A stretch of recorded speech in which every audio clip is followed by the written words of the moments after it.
Breaking news. Paulo, mas minahal at inaalagaan nga ba si Kimi kumpara kay Janine?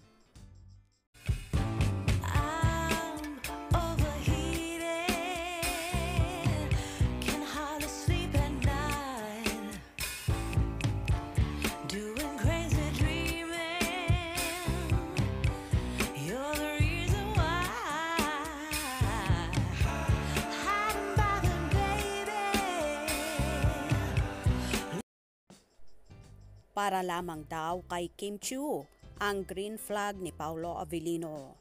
Viral ngayon sa social media ang video kung saan kinumpara ng mga fan ang treatment ni Paolo kay Kim sa trato niya sa rumored girlfriend noon na si Janine Gutierrez.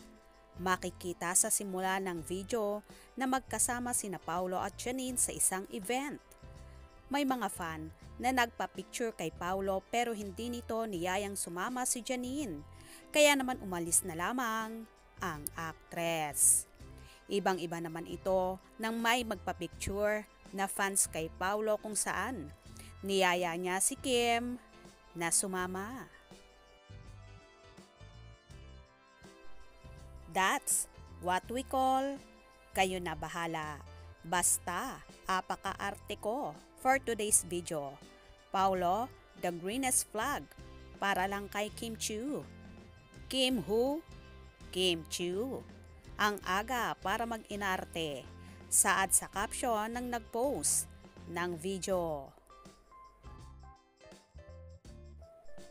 Well, hindi lang naman ang fan na ito ang nakakapansin sa mga galawan ni na Kim Chiu at Paolo Avellino at kitang-kita mo kung paano minamahal at inaalagaan ng aktor si Kimi kumpara sa kanyang rumored ex-girlfriend na si Janine Gutierrez.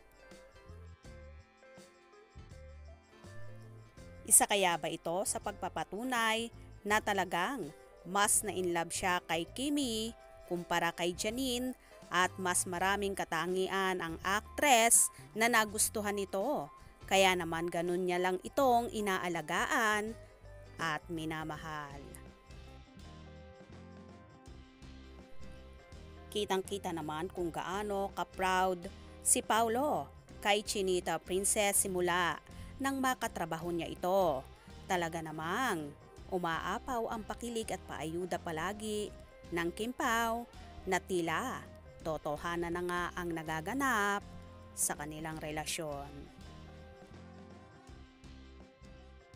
Kaya naman tumutok at wag na wag pahuhuli sa mga maiinit na kaganapan. Anong inyong magiging reaksyon sa bidyong ito? Comment below.